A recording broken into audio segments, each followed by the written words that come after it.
Well, howdy, everyone. Welcome back to The Rancher. I know it's been a long time. I have been in law school, so taking a little bit of time to focus on that and ensure that the quality of the content that I bring you continues to get better. Today's episode is going to be a little bit different than my usual. I'm not bringing you a historical episode, although there will be some history in this episode. Today, we're actually going to be focusing more on a issue that's facing the Western industry, but the United States as a whole, and that is the wild horse population.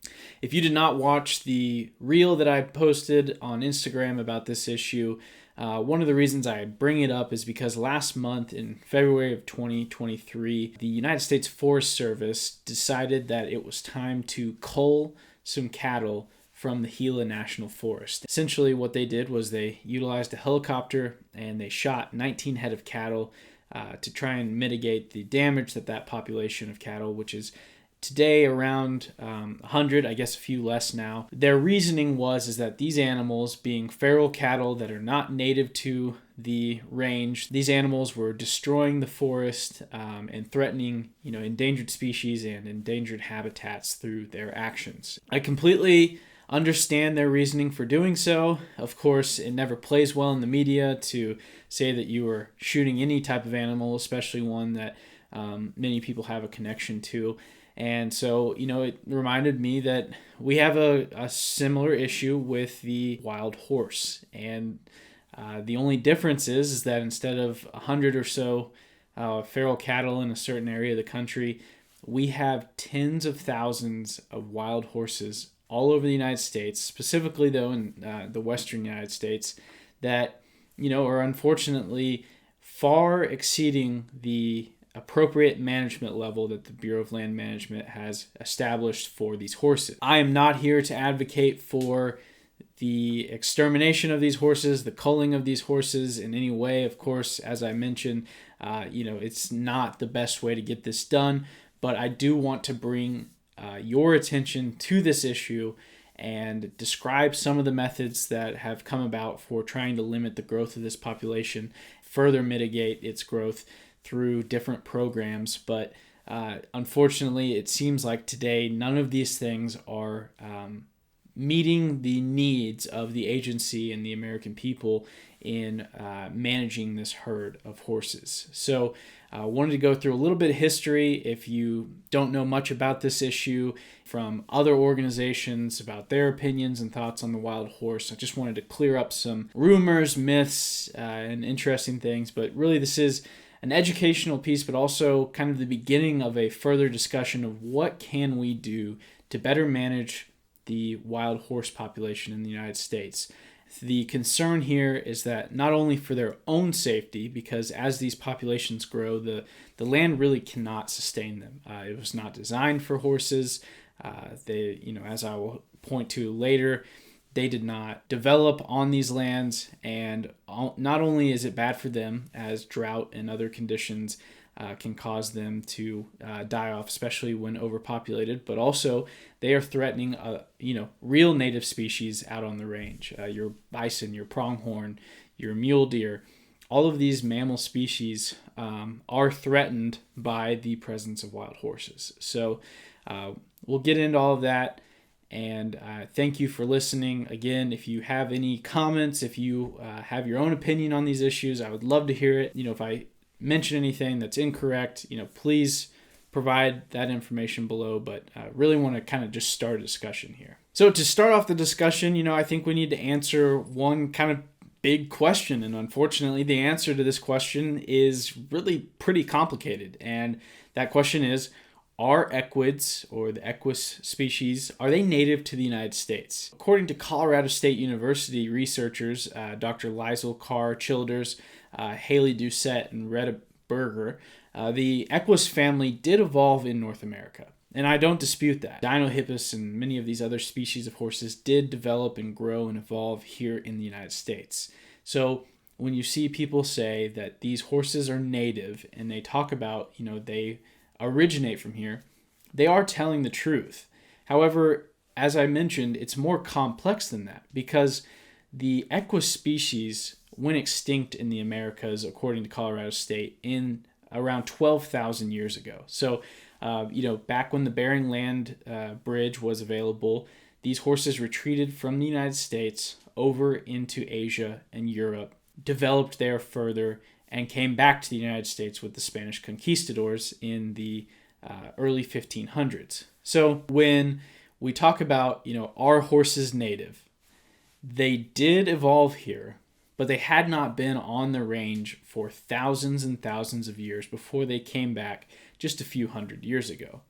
So reasons cited for them leaving, of course, are your typical predation, climate change, disease, and I think that second one, climate change, is interesting because one of these arguments that people always say as to why the wild horse deserves to be on the range here in the United States is because they co-evolved with the land. And coevolution is a very important term to the federal government because that helps them determine which species deserve protection as native species. If you co-evolved, then you are part of that ecosystem.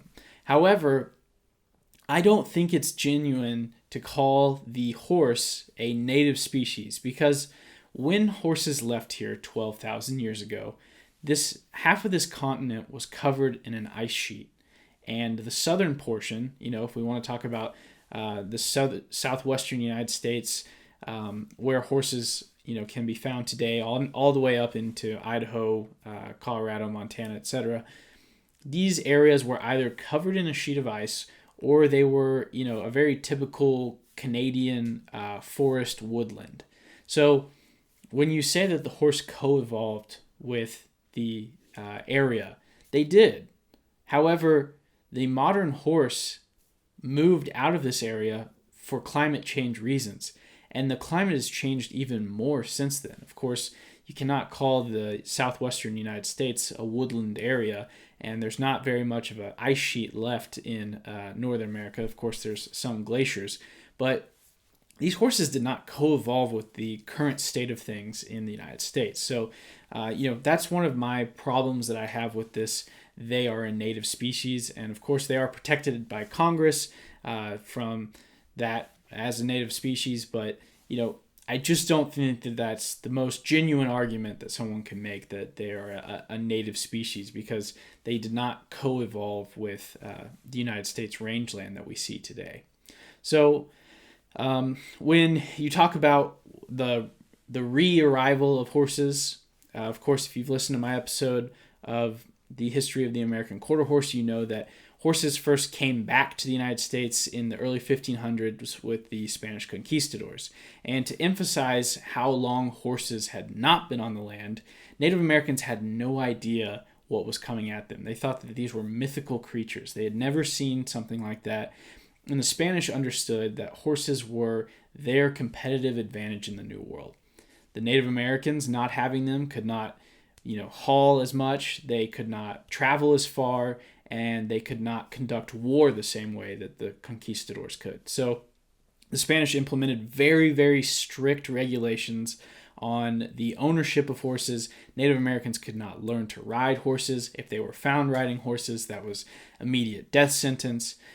So horses were guarded heavily and strongly. So there really wasn't a wild horse because of these protections and these guidelines until around the late 1600s, early 1700s.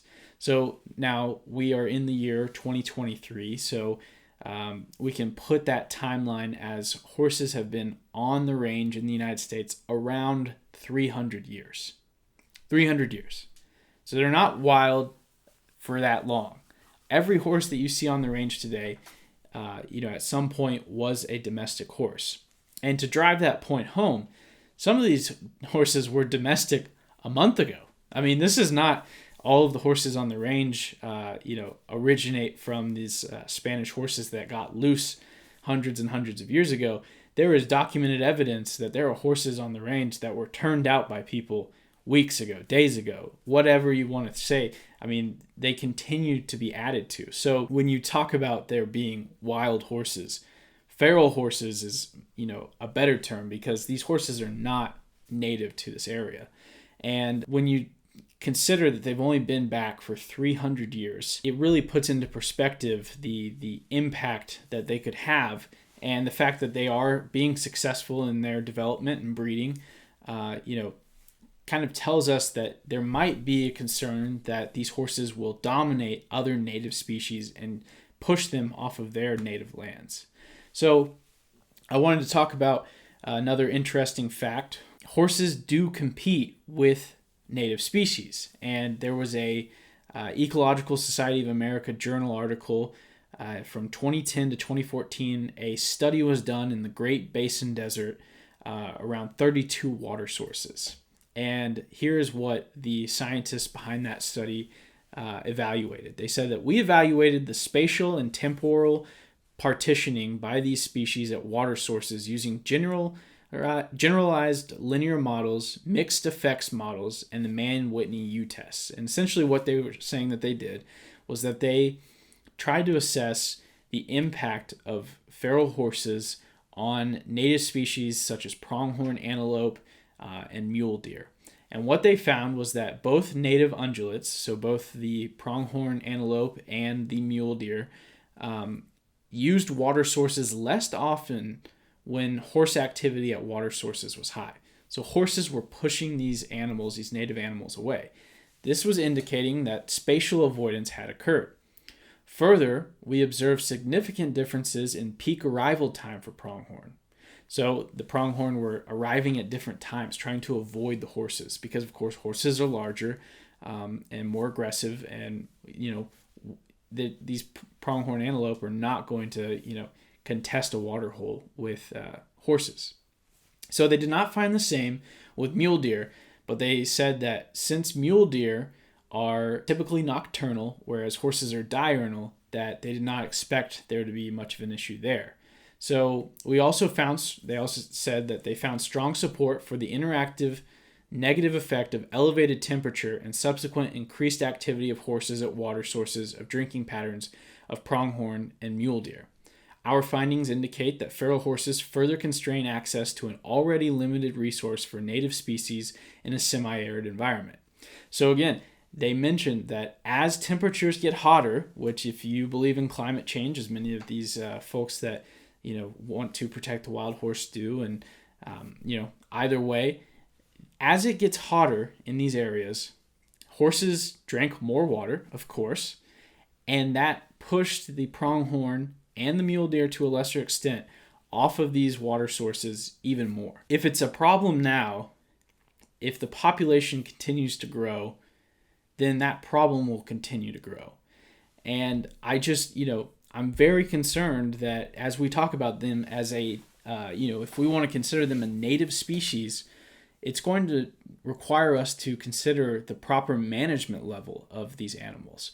And there continues to be proof that these animals are negatively impacting what are very much truly co-evolved native species on the land. So that brings us to our next issue, which is that if you want to believe that these wild horses, these feral horses, belong on the land as a symbol of the American West, as the romantic, idea of what America used to be, I completely understand that. I'm very sympathetic to that idea.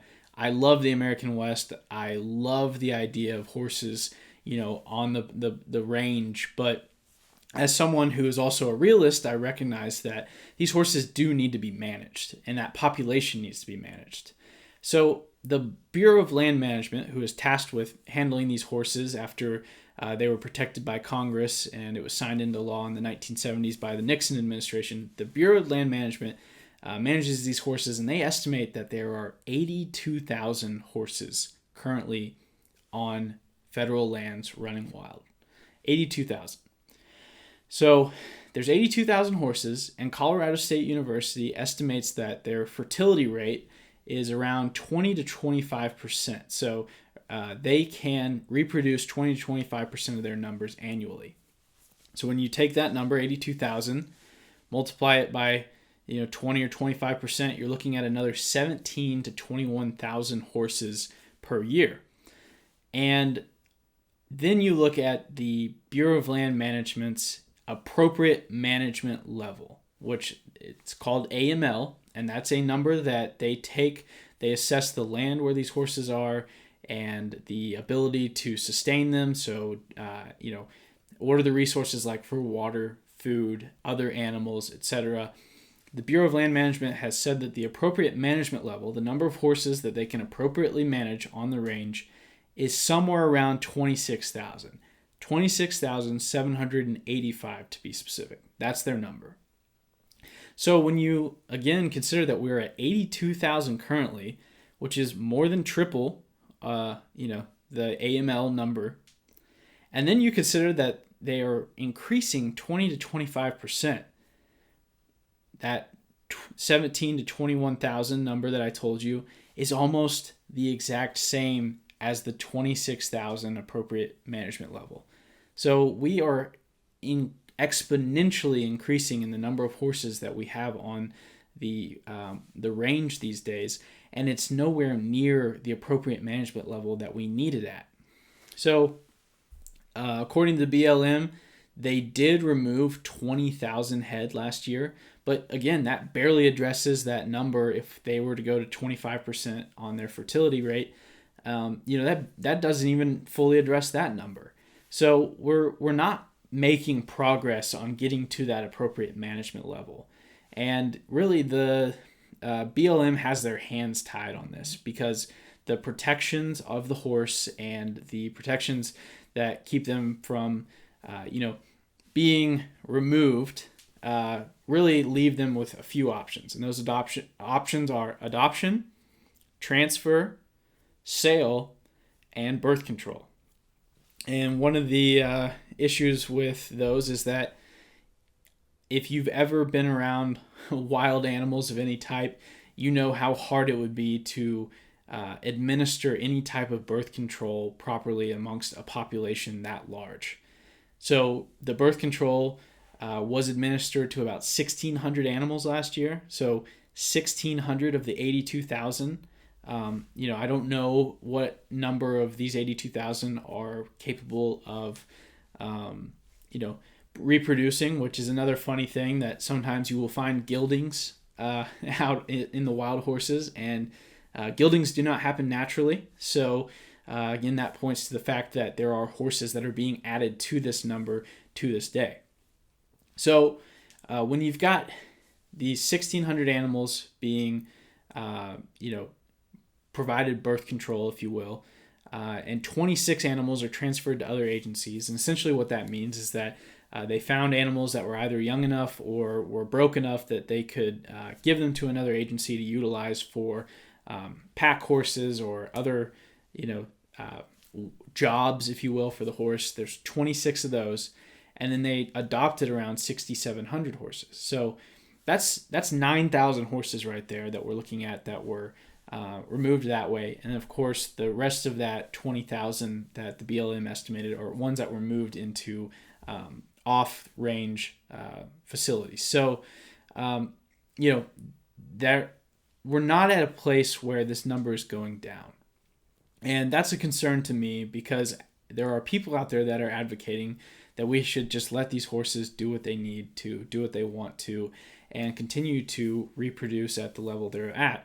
But as I've shown, we are far, far outside of the number of horses that are appropriate to the range where they are.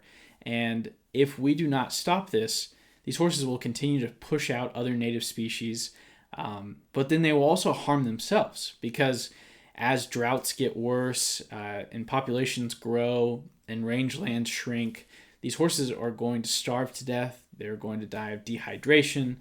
They're going to be weak enough to be preyed upon by other predators, and it's not a pretty picture for the horse. Another concern is that we are facing an economic downturn, and unfortunately, during economic downturn, horses, which are a liability on the books for anyone, unfortunately are one of the first things to go for a lot of people as they lose their expendable income. So a lot of people will euthanize the horse, try and sell it, but sometimes people don't have those options available to them, especially as their pocketbook gets impacted. So some people turn to releasing their horse into the wild, which is a brutal and terrible way to get rid of a horse, because you think of it as this beautiful thing where you're letting them run free and survive the rest of their life as a wild animal, but most of them do not have the skills, the knowledge, the capability to survive, and unfortunately die very, very terrible deaths. So there are plenty of issues facing our nation right now economically, and as I record this, a bank recently failed.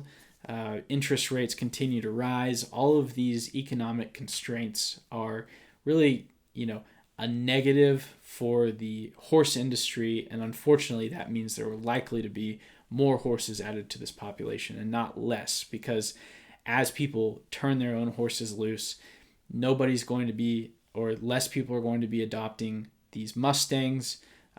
They're definitely not going to be buying them at the same rates, and so we are going to be taking less and less horses out of the range, and what that will do is continue to exacerbate our problem. So, I don't know what the answer is to this problem. Obviously, the birth control would work, but it's going to be expensive. It's hard to administer. Sales and adoptions, I just don't think that that's going to continue to work into the future at the levels that we need it to. I think we continue to manage those programs and promote those programs, but it's just not getting it done on that alone. So I don't know what the answer is. As I've said, I don't think it's mass culling, as they tried to do with these cattle in the Gila National Forest. These animals deserve better than that, but there are better options out there. I would love to hear from you if you have an idea of what we should do. If you disagree with me, if you have different numbers or facts or whatever your beliefs are on this issue, I would love to start a discussion, obviously being courteous, and would just really appreciate the opportunity to discuss this, because this is a problem that faces our industry and our nation as a whole, and it's not going away, unfortunately. It's only getting larger.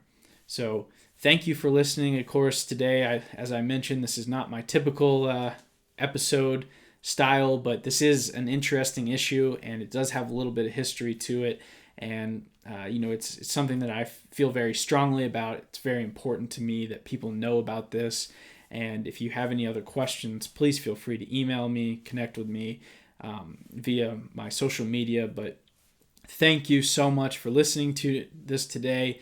And of course, until next time, I've got a great episode coming up for you about someone who, I think has influenced media in ways that we don't even know, especially Western media. And really looking forward to finishing up that episode and publishing it here.